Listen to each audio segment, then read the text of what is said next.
Thank you for clicking on this video. My name is Charlie. I am a woman. I am 37 years old. I have blonde hair and blue eyes. Some people say I am pretty. I work as a professor. I teach economics at a big college. I like my job very much. My students are young. They have a lot of energy. My life is usually very quiet. I go to work every day. After work I come home. I read books. I have some friends, but I am not dating anyone. I am single. Sometimes I feel a little lonely in my quiet life. This semester, a new student came into my economics class. His name is Mike. He is very young. He is only 19 years old. He has dark hair and a nice smile. He always sits in a chair near the front of the room. Mike is a clever student. He understands economics well. He asks good questions about the lessons. But sometimes I see him looking at me. He looks at me when I am teaching. He looks at me when I am writing on the board. It is a different way of looking. It is not like how the other students look at me. It is a look I notice. After class, Mike often stayed. Other students left quickly, but Mike waited. He always had something to say to me. It was usually about the lesson, but sometimes it was more. He would look at me and smile. "Professor Charlie," he said one afternoon, "your lecture today was really interesting. You explained things very well." His eyes looked friendly when he said this. Another time he said, "You look very nice today, Professor. I like that color on you." He said it quietly and I felt my face get warm. I was surprised by his words. He was my student. He was only 19 years old. My mind started to think, "Charlie, be careful." I told myself this is not right. He was too young for me and I was his professor. There was a rule about this. It was wrong to have these kinds of talks. When he tried to talk about things that were not economics, I tried to stop him. "Mike," I would say, making my voice sound strong, "do you have a question about the lesson? We should talk about economics." I wanted to be professional. I needed to set a clear line. I told him, "My personal life is my own, Mike, and yours is yours." I tried to show him that our talks must only be about college and lessons. I tried to push away the strange feeling his words gave me. But it was difficult. A small part of me felt a little bit happy when he said nice things. It had been a long time since someone paid me this kind of attention. It felt nice to be noticed, but I knew it was a bad idea. I knew I had to be strong. I had to be careful. He was my student, and that was the most important thing. I tried hard to remember this every time he stayed after class. I tried very hard to be a good professor. When Mike talked to me, I only talked about economics. I said things like, "Do you have a question about the lesson, Mike?" I did not want to talk about other things. He was my student and I was his teacher. This was very important. I knew it was wrong to think about him in a different way. I told myself this many times. "Charlie, be careful. I thought he is much too young for you.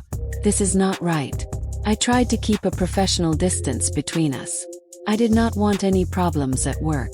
My job as a professor was very important to me. It was my life. But Mike continued to look at me in a special way. He continued to smile at me after class. He sometimes said nice things, but I tried not to listen to them. It was difficult to ignore him completely. A small part of me deep inside felt a little happy when he paid attention to me like that. It had been a very long time since someone looked at me with such interest. It felt nice to feel noticed again, but I knew it was not right for a teacher and a student. I pushed the feeling away. I focused on my teaching and my research. The weeks went by quickly.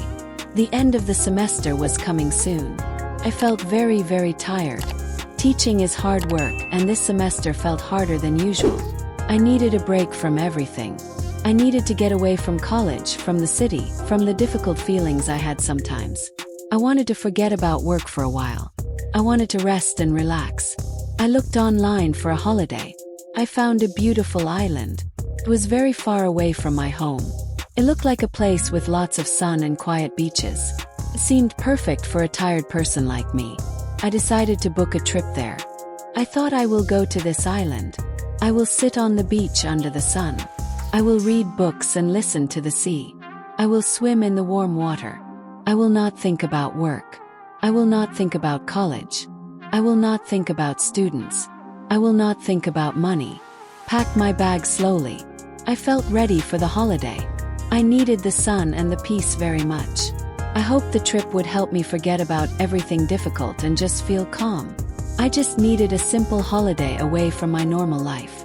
I looked forward to leaving the city and flying to the warm sunny island. Felt like a good plan. A plan to rest, to forget, and to find some peace before we meet again. I was on a beautiful island for my holiday. I needed to rest. I was sitting at a bar on the beach. The evening was warm and nice. I had a cool drink in my hand. The sound of the sea was quiet. There was soft music. I felt very relaxed and far away from my normal life at college. Suddenly I heard a voice. Called my name. Charlie. Professor Charlie. I turned around quickly. My eyes went wide with surprise. Standing there was Mike, my student from college. He was with some friends. Could not believe it. Mike was here on this small island at the same time as me. Seemed impossible. Mike walked towards me. He had that smile he used in class. "Hello, Professor Charlie," he said. "This is amazing. What are you doing here?" I said, "Hello, Mike. I am on holiday." He stopped near my table. His friends were watching. "Wow," he said again. "Meeting you here. It's a crazy surprise." "Yes," I agreed. "A very big surprise," Brienne said. Then he asked, Charlie, please, can I buy you a drink?" I thought about it for a moment. We were not at college now. We were on holiday far away. "Okay, Mike," I said. "Thank you. Just one drink." Mike went to the bar. He came back with a drink and sat with me. His friends went to sit somewhere else. We started talking.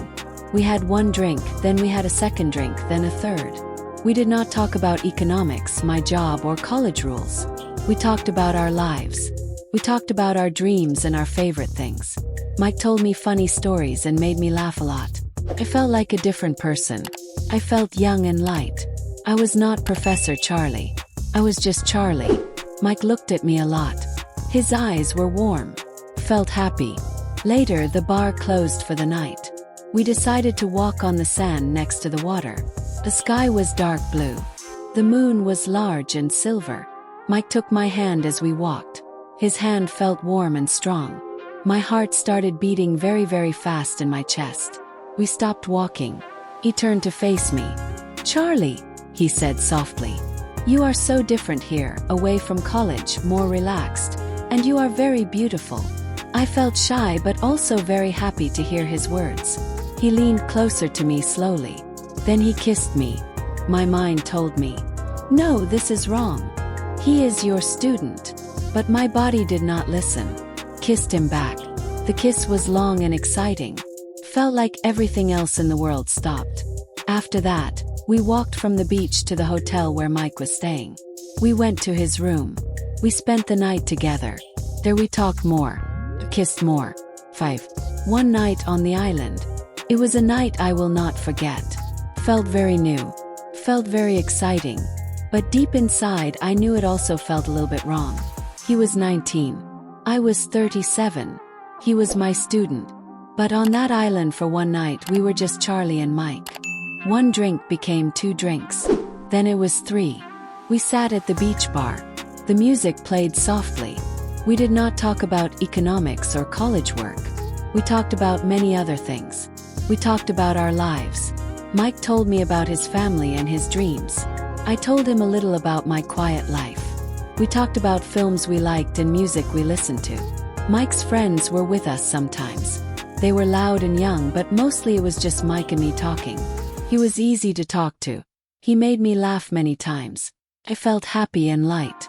I felt like I was young again, like I was 20 years old, not 37. I forgot I was Professor Charlie. I was just Charlie, a woman on holiday. Mike was not my student here. He was just Mike, a charming young man. It felt good to be just Charlie with just Mike. After the bar closed, we walked along the beach. The sea was dark and calm. The moonlight shone on the water. Mike held my hand.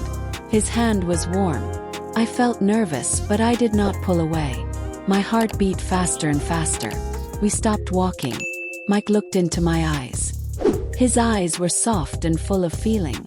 He said, "Charlie, you are so beautiful." Felt shy. I felt like a young girl again. He touched my face gently. Then he kissed me. My mind shouted, "No, this is wrong. He is your student." But my heart and body wanted the kiss. Kissed him back. The kiss was sweet and full of fire. I forgot everything else. I forgot the college. I forgot the rules. I forgot the big age difference. In that moment, it was only me and Mike. Only the sea, the moon, and our kiss. We walked to his hotel. We went into his room. Talked more. We laughed. We kissed again and again. That night, we were not professor and student. We were just a man and a woman. We spent the night together. It was exciting. It was dangerous. It was beautiful. In the morning, I woke up in his bed.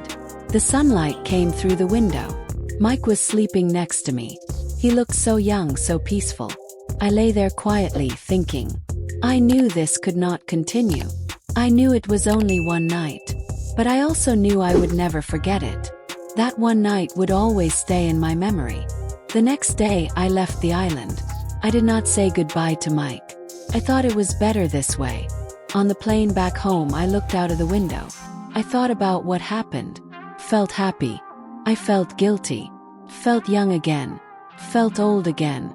It was all mixed inside me. Back at college, everything was the same. The classrooms, the books, the students. But inside me, I was not the same. I tried to forget the island. I tried to forget that night. But I could not forget. When I stood in front of the class, I saw Mike. He sat there like always. His eyes looked at me. His smile was small. I looked back at him. I felt my heart beat fast. Nobody else knew. Only Mike and I knew. We shared a secret. A secret from the island. Secret kiss. Secret night. A secret that changed everything. My life at college continued. I still gave lessons. Students still asked questions. I still corrected papers. But inside me something was different. I carried the memory of that island. The memory of Mike. It was sweet. It was dangerous. It was ours alone. Thanks for watching PastQuest. If you enjoyed the journey into history, don't forget to like, share, and subscribe for more amazing stories from the past. See you in the next quest.